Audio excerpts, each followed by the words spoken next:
Welcome to the Bookshop at the End of the Internet. This podcast is dedicated to helping book lovers discover new authors. Like all the best bookshops, this podcast is filled with all kinds of books and all kinds of authors. So tune in, browse around, find a new author, and discover a new favorite book at the Bookshop at the End of the Internet. I'm Cecil Horan, author, book lover, and host of the Bookshop at the End of the Internet. This is episode number 191. For more information about this or any of our episodes, go to my website, staceyhoran.com. If you enjoy the podcast, leave us a review, like us on social media, and share us with your friends, family, and fellow readers.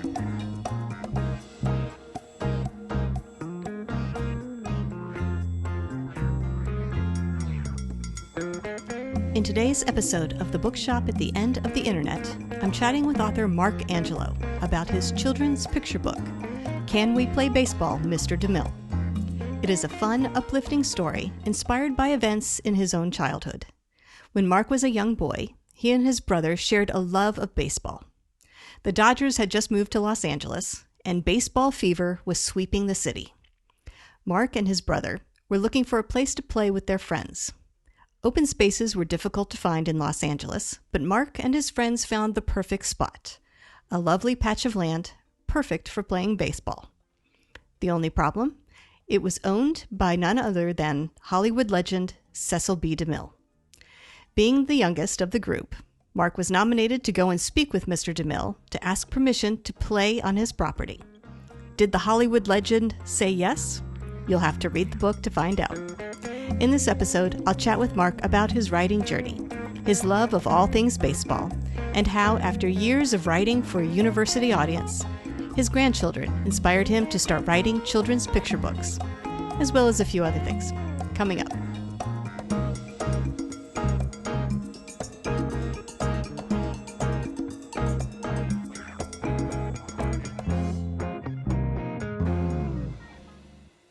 Mark Angelo, I want to thank you very much for joining me today on the podcast.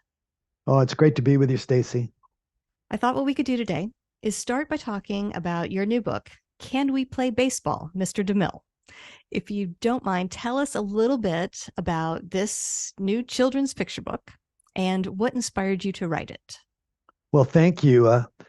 Can We Play Baseball, Mr. DeMille, I think is a very timely story. It's fun, it's uplifting, it's got elements of nostalgia, even has a little bit of an environmental message, but it's a true story.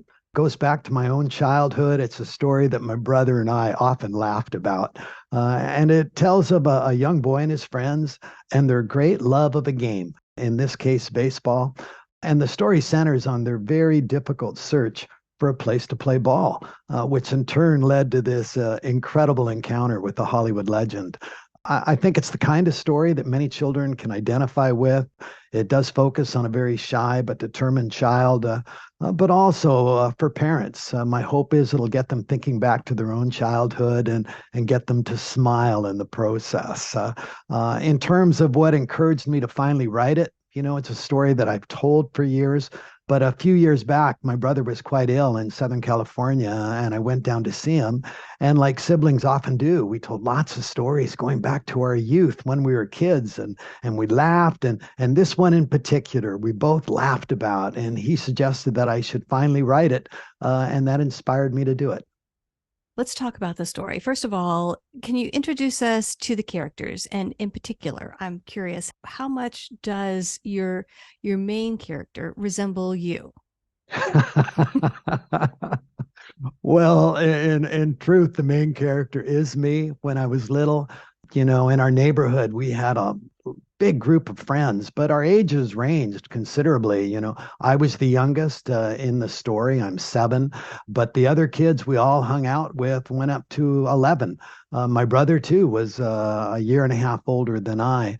And so the story does, I think, accurately depict both how I was at that age, how my brother was, how our friends were, and certainly it I think, is a very accurate depiction of how Dodger mania had swept Los Angeles at the time. The baseball team had just come to L.A. and the whole city was, going crazy about baseball and in particular the Dodgers. So I think it accurately reflects how things were at that point in time, and I think it's an accurate depiction as well of Mr. DeMille, a Hollywood legend and certainly a Hollywood icon. It's possible somebody listening to this may not be too familiar with Mr. DeMille. Explain who he was and how you came to encounter him without maybe giving too much away. Well, Mr. DeMille was the founding father of American cinema. In 1914, actually, he produced the first feature-length film in Hollywood. He produced and directed more than 70 films, and he was perhaps the most commercially successful producer-director in film history. I think we've all seen his films, or most of us have. A movie like The Ten Commandments, as an example, still plays every holiday season. But I think most people know him from his work in a more formal way. But I think this book puts a very human face on Mr. DeMille, and it does center on that. It does look at things from the personal perspective of a young boy who had never met him before. And I have to say that one singular direct encounter that I had with him was truly unforgettable. And I think all of us in our lives, if you look back, particularly when we were young, we met people of one sort or another where we had a very special encounter, a particularly memorable encounter, a very positive encounter. So while this story centers on Mr. DeMille, I think all of us in our lives have had encounters a bit like that. Yeah. Now, at age 7, did you know who he was? Did you have an appreciation for who he was and what he had done? Well, I knew him from what my parents had said. My parents were both involved in show business, and they often talked about just how what an icon he was in Hollywood and in the film business. Also, our friends as well in our neighborhood. His house was far and away the biggest, on the block. Just so from that perspective alone, we all knew who he was. Prior to the one meeting I had with him, though, I had only seen him from a distance as he drove around in his big limousine, but I had never seen him up close and certainly never talked to him prior to the encounter that's described in the book. Can you give us a taste of the encounter? It's a children's picture book, so as soon as somebody picks it up and starts reading it, they'll have a good idea. But give us an idea of how you and Mr. DeMille came to have a conversation. Well, the book has many different elements to it, as I mentioned before. It does center on a young boy's tenacity, his ability to overcome nervousness. It talks a lot about memories of neighborhood friends. And, somebody has described the book as a young boy's love letter to baseball, along with a slice of classic Hollywood history. But in terms of that encounter, it stems from us having the opportunity, or not having the opportunity, but taking the opportunity to sneak into his yard to play ball. And we had it was literally the field of our dreams. It was the only suitable place to play anywhere in that section of the Hollywood Hills. But when we were finally asked to leave, it was that very thing that led to the encounter that I had with Mr. DeMille. And as I said, as a 7-year-old boy, I was the youngest in the group, but I pretty much got deputized to go see him.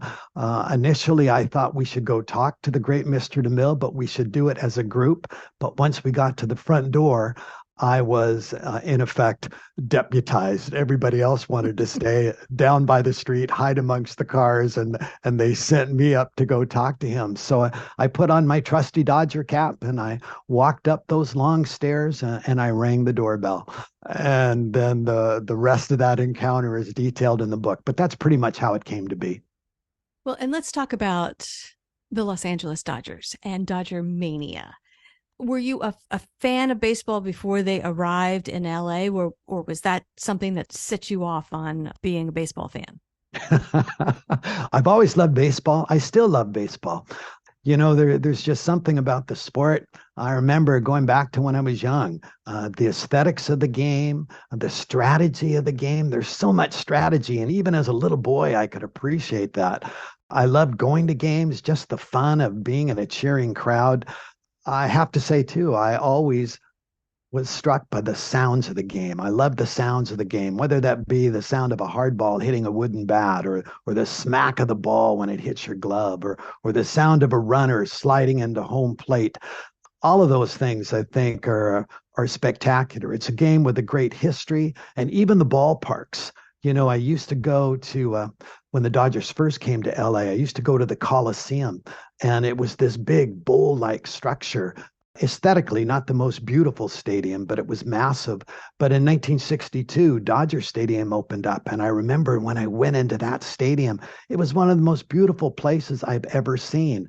And across the United States, and certainly in parts of Canada, ballparks have become iconic. And it's not just major league ballparks. I live in Vancouver, and we have a small ballpark called Nat Bailey Stadium where our minor league Vancouver Canadians play. And it's one of the most beautiful small stadiums I've ever seen. So for all those reasons, I love baseball. And when I heard that the Brooklyn Dodgers, they were based in Brooklyn at the time, were coming to Los Angeles, the first season they would play was 1958. I and probably 90% of the kids across greater Los Angeles were all so excited. So yeah, Dodger Mania literally gripped the city, and this book is written right at the height of that. There was great care taken then in the illustrations to depict the logos and the look of not just the time period and the setting and everything, but also the look of baseball, I imagine, at that time. Well, certainly we tried to achieve that.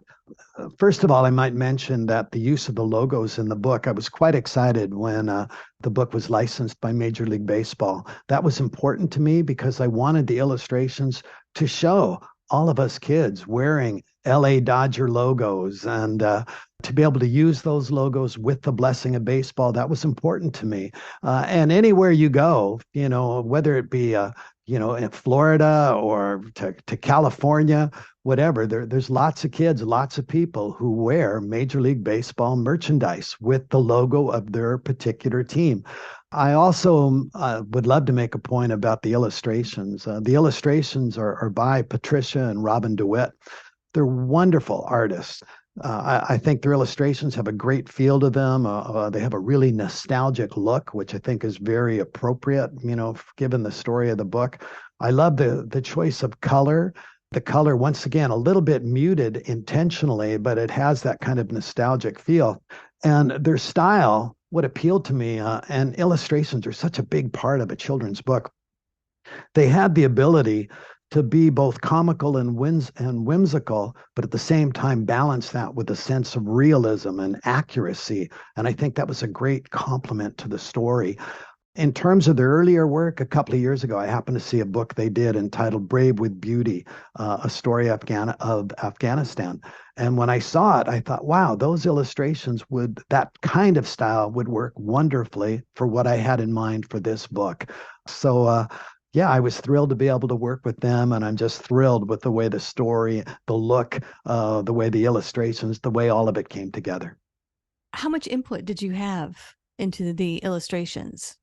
Well, when Patricia and Robin DeWitt, when they did the illustrations, they would send me drafts, and then I would comment on them and ask for tweaks here and there. And then they'd rework them. And there's one illustration at the end as an example where, just given the way the story unfolds, you might notice on that final illustration, you see a little silhouette in the window, which is meant to be the silhouette of Mr. DeMille. That's something we decided upon after exchanging numerous notes. So I think like any author, when they work with an illustrator, there's always give and take. There's always an exchange of ideas. And I think that's the way it should be. And I think the end product is all the better for it.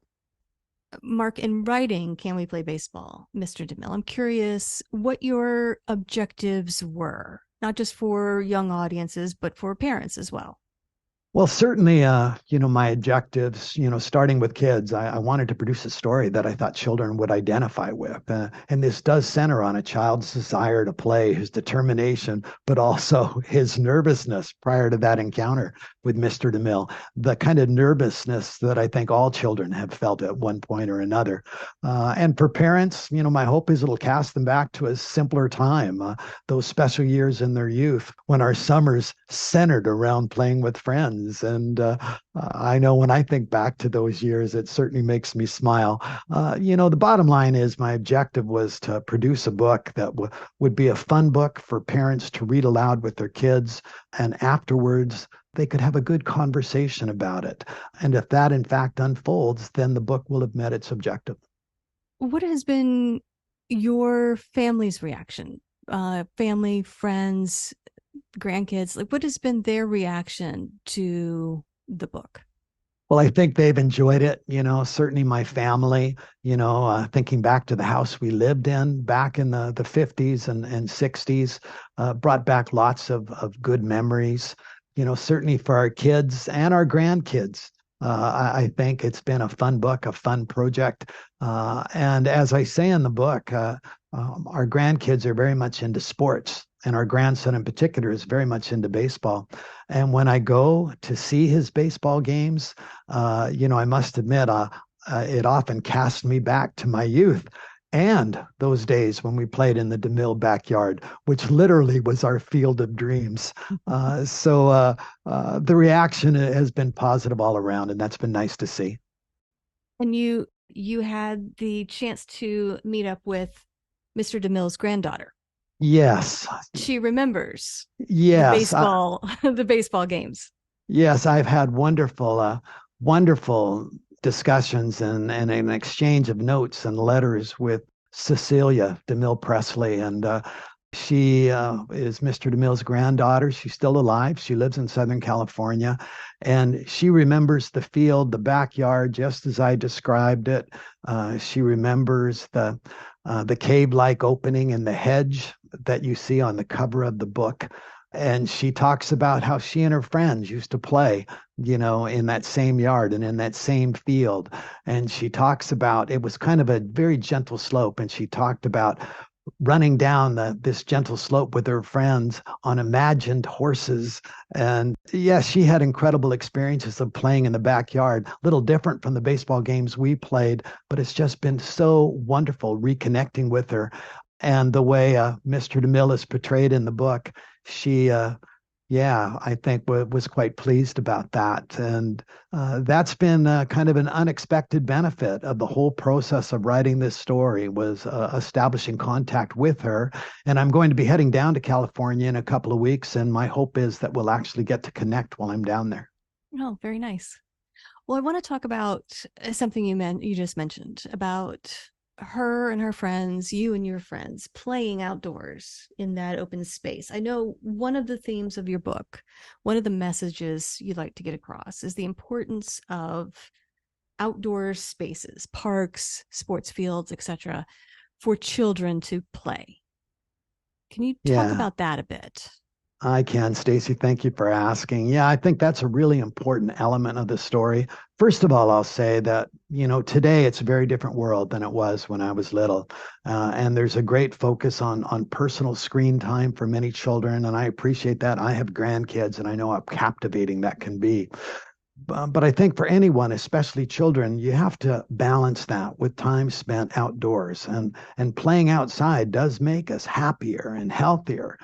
I'll also say that the story, while the book is about baseball, it's about this very special encounter with Mr. DeMille. There's so many different elements to the story, but I also want to emphasize that there is an environmental component as well.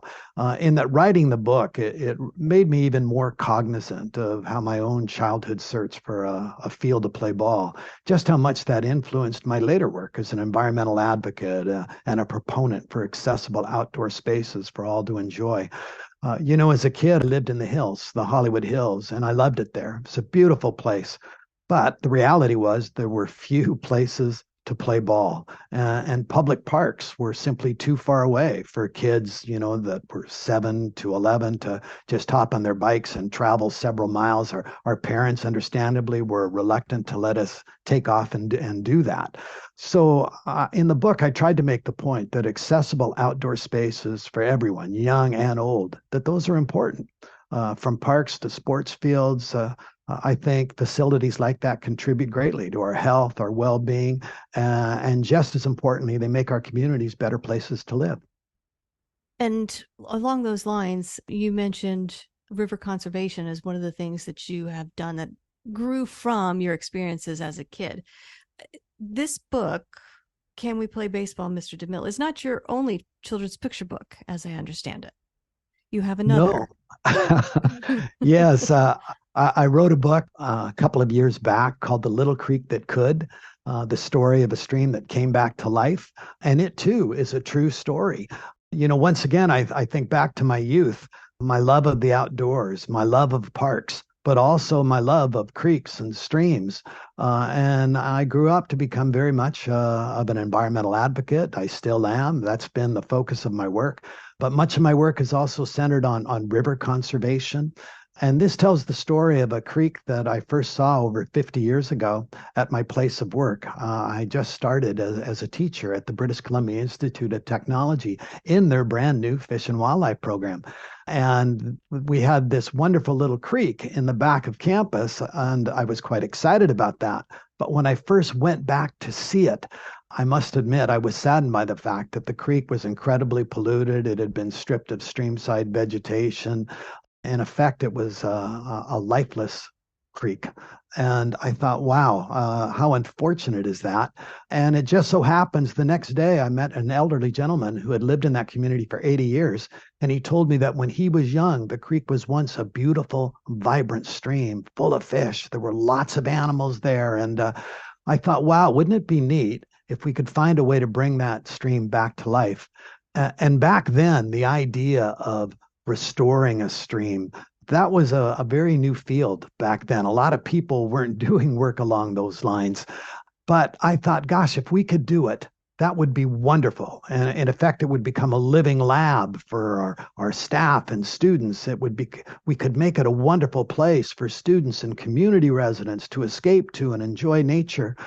So in short, we started this massive effort to clean up the creek, to plant streamside vegetation, to deal with pollution issues. And slowly but surely, the stream came back to life. And we got to a point where we could reestablish trout populations and then salmon populations. And this stream now is this vibrant, beautiful feature in our community. And I think the book really highlights the fact that nature can heal itself if only we give it a chance. So that was my first children's book, and it did very well. I had a wonderful experience with it, and the success of that book inspired me to write the new book, Can We Play Baseball, Mr. DeMille? Have you always been a writer? Is this something you have always wanted to do, or is this something you sort of stumbled upon later in life when you were kind of inspired to write the book about the creek? Stacy, I've always enjoyed writing. I've always been an academic. I've written lots of research papers and newspaper articles and op-eds and essays, but they were always geared towards a university audience. I taught in post-secondary. They were always geared, for the most part, towards older audiences. But in more recent years, as I've had grandkids and I've told them stories, and I'm such a believer in communicating with youth. I mean, they are our future in every aspect. So the idea of writing for children really appeals to me. And I have to say, in more recent years, as I've watched our grandkids grow, that's become even more so. But The Little Creek That Could, I was sitting by that stream one day. We dug up some worms in our backyard, and with our grandkids a few years ago, we went down to the creek, and there's this one pool that's full of trout, and we were throwing worms into the pool and watching the trout come up to eat the worms. And my grandkids, I told them once again the story of The Little Creek That Could, and how 50 years ago there were no fish, there were no animals. And my grandson looked up to me and they called me Bubba. And he said, Bubba, you should write that story. And that inspired me to do it. So sure enough, I turned around and wrote that story. And yeah, so my grandkids from my first book had a huge influence in me. For my second book, my brother inspired me to write it. The book is dedicated to him. He was quite ill. And when we told that story, he suggested I finally put pen to paper. But once again, it's a story that I think has some messaging in it that children and parents will embrace. That's my hope. And yeah, so I very much enjoy writing children's books at this stage of my career. And once again, it's been a nice shift because I've written so much over the decades geared towards older audiences. I imagine that took some effort to make that change, writing for children versus writing academic writing. I imagine that was not necessarily always an easy transition. No, you're right. That is a change. But even in my academic writing as a teacher, I always worked at trying to become not too academic in my wording, trying to phrase things in such a way that the general public can embrace and understand and comprehend. But still making the adjustment to children's writing, that is a big shift. But I've always enjoyed telling stories to kids. I've always enjoyed going on nature walks with kids. I've done a lot of creek tours and park tours with children. I have spoken to a number of schools, including elementary schools. So all of that helped. And I think of my first children's book, I did have to go through multiple drafts, and I did seek out, some input, obviously from my wife and my daughters and others. But it's that shift finally occurred, and I must admit I've been very pleased with the outcome and very pleased with both books. And do you have any others in process? Any other children's books you're working on?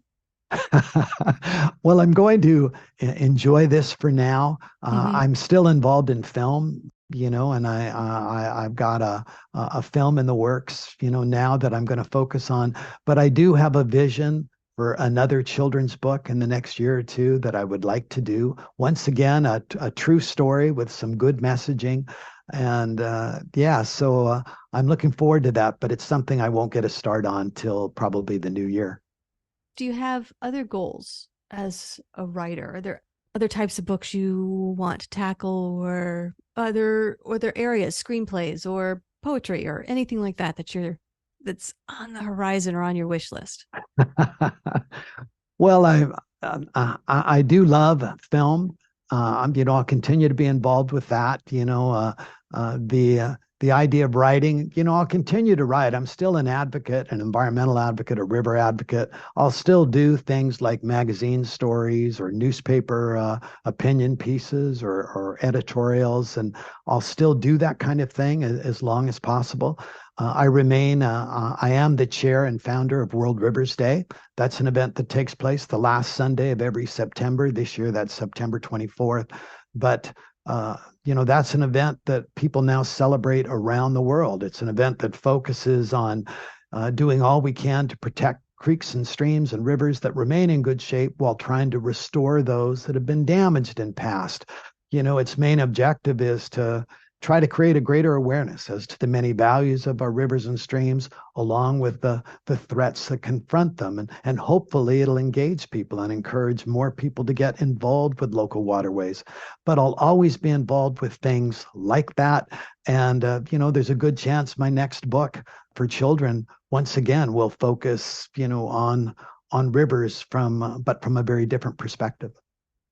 Well, if people want to learn more about you and your books and things that you have going on, where should they go to find you and that information? Well, they could go to canweplaybaseballmrdemille.com, and that's without any spaces, and it would be MR, and then DeMille is spelled DEMILLE. That can certainly give them more information about the book, how they might be able to acquire the book. And for more information on myself, they can go to sites like worldriversday.com. But anyway, if they want to seek out more information about the Can We Play Baseball, Mr. DeMille book, that would be wonderful. Good. And if people are hoping to purchase a copy, where should they go to buy it? Well, once again, the website gives them an array of options, and there are links to Amazon. That's a very common way to buy it. Barnes and Noble, you can buy it through that avenue, as well as many other booksellers. But if they were to Google the title, they'd see an array of options in terms of buying it. Wonderful. Well, Mark, I want to thank you very much for joining me today on the podcast. And I want to wish you luck with Can We Play Baseball, Mr. DeMille, and the upcoming work in progress. We'll also look forward to that. So congratulations on everything you've accomplished, and best of luck with the rest of your writing journey. Stacy, thanks so much. Great talking with you, and I wish you the best. The Bookshop at the End of the Internet is a podcast dedicated to helping book lovers discover new authors. Like any good bookshop, this podcast features a wide variety of books by the equally varied and interesting authors who felt compelled to write them. This podcast gives you a chance to meet these wonderful writers and discover your next must-read book. Listen to the authors describe their books and tell you their stories in their own words. My interviews feature books from all genres and authors from all walks of life, including those who are indie published as well as those published by small presses and large publishing houses. Looking for unique, not so easy to find books for yourself, a friend, or a book club? Tune into this podcast and find your newest favorite author or maybe a soon-to-be bestseller. This podcast, like all the best bookshops, is filled with all kinds of books and all kinds of authors. Tune in, browse around, find a new author, and discover a new favorite book. You never know what treasures you might find in the Bookshop at the End of the Internet.